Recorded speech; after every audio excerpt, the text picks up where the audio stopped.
ہم لوگ جو جہیز لیتے ہیں اس کا کوئی وجود نہیں۔ جب آپ نکاح کرتے ہو تو سب سے پہلے کیا آپ پر ذمہ داری بنتی ہے لڑکے پر کہ آپ مہر ادا کرو اپنی بیوی کا۔ مہر دینا فرض اور واجب ہے، ادا کرنا اس کا بیوی کو۔ ہماری مائیں بہنیں سن رہی، میری ماں بہنوں سن لو کان کھول کے، اب تک تو بات چھپی چھپائی چل رہی تھی۔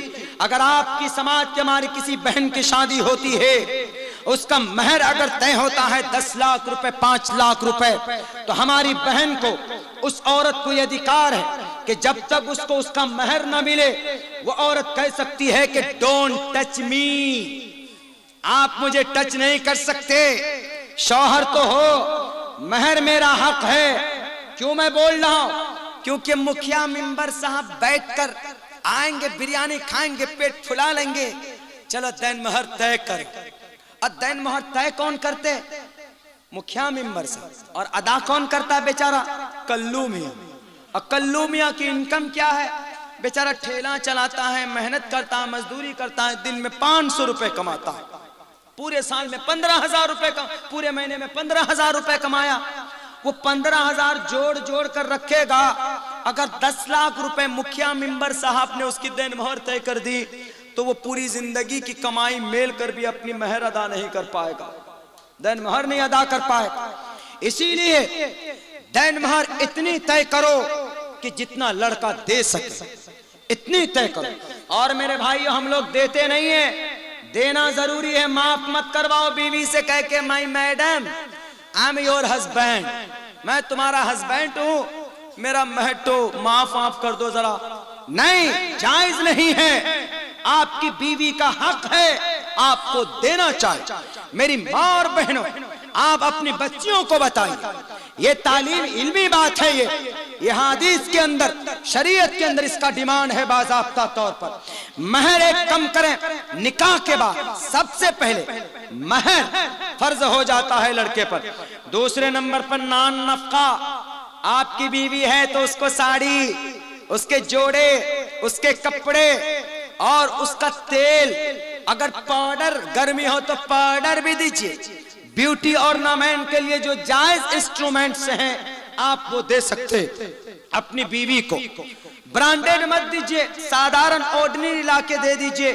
عورت کی ایک خواہش ہوتی ہے، اور ہماری سماج کی بہو بیٹیاں، جب آپ کا نکاح ہو جاتا ہے، شادی ہو جاتی ہے، تو آپ کا بننا سمرنا باعث اجر ہے اپنے شوہر کے لیے۔ سڑک پر چلتے ہوئے غیر محرم کے لیے نہیں، بالکل اجازت نہیں ہے۔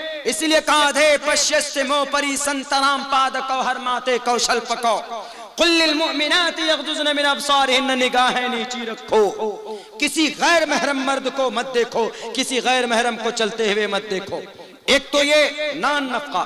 تیسری چیز، نکاح جب پڑھایا جاتا ہے تو جو کھجور بانٹا جاتا ہے وہ کھجور بھی لڑکا والا بانٹے گا۔ چوتھے نمبر پر کیا ولیمہ ہونا چاہیے؟ ولیمہ۔ ولیمہ کب؟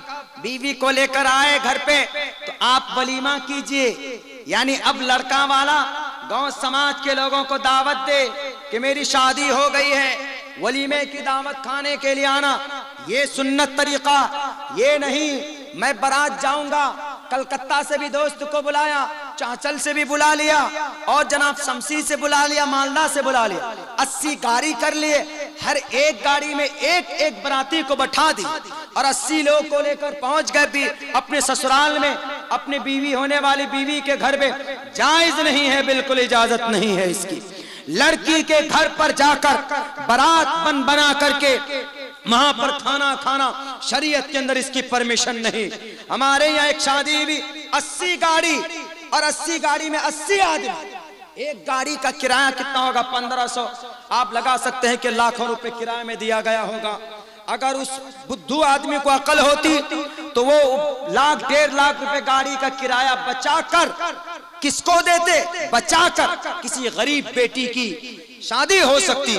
میرے بھائیو، بہت سے لوگ بولتے ہیں کہ نہیں، اللہ کے نبی نے تو بی بی فاطمہ کو دیا، کیا دیا؟ ایک جوڑا کپڑا دیا، ایک گدا دیا، 2 تکیا دیا، ایک مشکیزہ دیا، اور ایک کیا سامان دیا گیا؟ ایک اور کوئی سامان دیا گیا، چکی دی، چکی آٹا پیسنے کے لیے۔ تو محمد الرسول اللہ نے دیا جب اپنی بیٹی کو، تو ہم بھی تو دے سکتے ہیں، ہم بھی تو لے سکتے ہیں۔ ارے یہ بھی تو معلوم ہونا چاہیے کہ وہ اللہ کے نبی کا پیسہ نہیں تھا، محمد رسول اللہ کا، وہ پیسہ کن کا تھا؟ حضرت علی کا تھا، داماد جی کا تھا۔ کیسے؟ جب بی بی فاطمہ کا نکاح کر رہے تھے تو اللہ کے نبی نے کہا کہ علی تمہارے پاس بینک بیلنس ہے؟ حضرت علی نے کہا کہ اللہ کے نبی میرے پاس تو کچھ بھی نہیں۔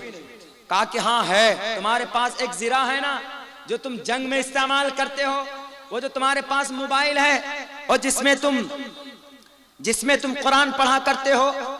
ایک مثال دے رہا ہوں سمجھانے کے، زرہ تھی اس وقت، زرہ، وہ جو زرہ ہے تمہارے پاس فلاں چیز ہے، جاؤ اس کو بیچ کر آؤ۔ اللہ کے نبی یہ تو جنگ میں جاتا ہوں میں، کوئی بات نہیں تم بیچ کر آؤ۔ گئے حضرت عثمان کے پاس، 30 درہم میں بیچا، 30 درہم میں بیچ کر وہ پیسے لا کر کن کو دیے؟ لڑکا دولہا باؤ کن کو پیسہ دے رہا ہے؟ اپنے سسر کو۔ اور آج کا دولہا باؤ سسر کو دیتا ہے کہ لیتا؟ لیتا۔ الٹا ہو گیا معاملہ۔ دیکھیے دینا چاہیے۔ اسی لیے میں کہتا ہوں اگر ایسا قانون بنے کہ لڑکے کی شادی جبھی ہوگی جب اس کے پاس 3 لاکھ روپے ہوگا اپنی بیوی کو دینے کے لیے، لڑکی والے کو، بہت سی جگہوں پر یہ سسٹم ہے۔ آپ چلے جائیے ساؤتھ کے ایریا میں، وہاں لڑکے کی شادی اس وقت تک نہیں کراتے ہیں جب تک لڑکا کمانے نہیں لگ جاتا ہے۔ وہ کماتا ہے تو 1,00,000 1.5 لاکھ روپے جو خرچ لڑکی والا کرے گا یہ لڑکا والا ہی دیتا ہے کہ لو اپنی بیٹی کے لیے جو بھی چیز تمہیں مناسب لگے وہ تم خریدو۔ وہ سسٹم ہے وہاں پر۔ ایسا کیا ہوا؟ حضرت علی نے پیسہ اپنا دیا اللہ کے نبی کو، تو اللہ کے نبی نے دیکھا کہ کیا کیا نہیں ہے گھر میں، چادر نہیں ہے، یہ گدا نہیں ہے، اور مشکیزہ نہیں ہے پانی بھرنے کے لیے، چکی نہیں ہے بھرنے کے لیے، آپ نے دیا وہ سب چیزیں دی آپ نے، پیسہ بھی حضرت علی کا، اور خرید کر کے دے رہے ہیں محمد الرسول اللہ۔ لیکن ایک بات میں بتا دوں میرے بھائیو، محمد الرسول اللہ نے دوسری بیٹی کا نکاح کیا حضرت کلثوم کا۔ کن سے؟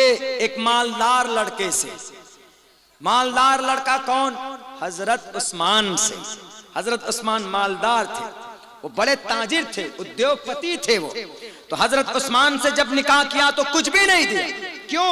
حضرت عثمان کے پاس آلریڈی بہت کچھ ہے، پہلے سے بہت کچھ ہے۔ تو اس سے یہ پتا چلتا ہے کہ بقدر ضرورت جن چیزوں کی ضرورت ہو آپ وہ چیز اپنی بیٹی کو ٹائم ٹو ٹائم دے سکتے ہیں۔ یہ نہیں کہ میرے پاس دولت ہے تو میں کھپاچی دے دوں اپنے داماد کو، میں پلسر دے دوں اپنے داماد کو۔ آپ دے دیجئے کہ آپ کے پاس دولت ہے، لیکن عائشہ جیسی، عائشہ کا باپ غریب تھا، وہ نہیں دے پایا، اس کا شوہر ٹارچر کرتا تھا، تو عائشہ بالآخر مرنے پر مجبور ہو گئی۔ میرے بھائیو یہ باتیں صرف قرآن، یہ باتیں صرف شریعت میں نہیں رہنی چاہیے۔ ہم اپنی زندگی میں کب لائیں گے؟ اور آنے والی عائشہ بننے سے ہماری بیٹی کو، سماج کو بچاؤ کہ ہماری سماج میں اور کوئی دوسری عائشہ اپنی سوسائڈ نہ کریں۔ شریعت میں اتنا اچھا نظام ہے، اسلام میں اتنا اچھا نظام ہے، جس کی وجہ سے غیر مسلم لوگ، کرسچن اور جوڈائزم لوگ اسلام کو قبول کرتے ہیں، لیکن ہم مسلمان ایسے ہو گئے کہ ایسا لگتا ہے کہ جیسے ہم مسلمان ہی نہ ہو۔